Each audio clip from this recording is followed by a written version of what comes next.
Epipodius of Lyons and Alexander the Greek, martyred for the testimony of the evangelical truth at Lyons in France, the one beheaded, the other crucified, about the year 179. In the 17th year of Emperor Marcus Aurelius, there were slain among other pious martyrs at Lyons in France, Epipodius, a citizen of Lyons, and Alexander, a Greek by birth, whose imprisonment, suffering, and death occurred in this wise. When the heathen thought that the Christian name was entirely extirpated at Lyons and Vienna, and that no person who had confessed it was remaining, these two, as the remainder of the Christians there, were betrayed, accused, and, 3 days afterwards, placed before the tribunal of the governor. There they were interrogated in regard to their name and confession of faith, to which questions they candidly replied. Their answers enraged the judge beyond measure, and he commanded that Epipodius, who was the principal speaker, should be smitten on the cheek, which was done in such a manner that he bled from his nose and mouth. But this made the champion of Christ, though he was still young, only the bolder and firmer, and he said,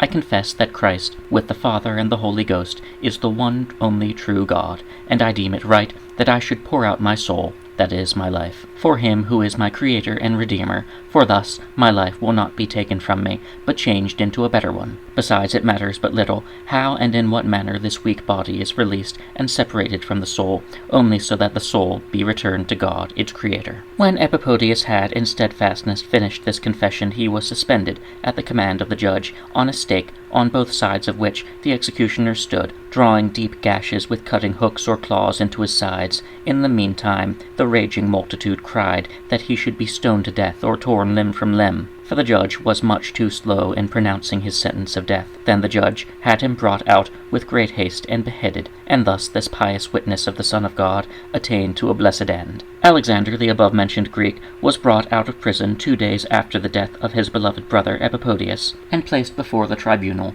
where he defended himself most cheerfully, manifesting at the same time his great desire to be counted among the number of his slain brethren and sisters. The judge immediately commanded that Alexander should be stripped and beaten by 3 executioners with sticks, cudgels, etc. But in all these torments he steadfastly called upon God for help and succor. In short, the sentence of death was pronounced upon him, namely, that he should die on the cross. The executioners then tied him on the cross, but having previously been wounded by many stripes to such a degree that his bones or bare ribs were visible, as well as the vital parts of his viscera, namely the lungs, the liver, the heart, etc., which could be observed moving, he gave up the ghost before the executioners could inflict further tortures upon him. And thus in steadfastness he died a blessed death. When this had taken place, he was buried with his friend Epipodius, who had been beheaded on the 24th of April, 179.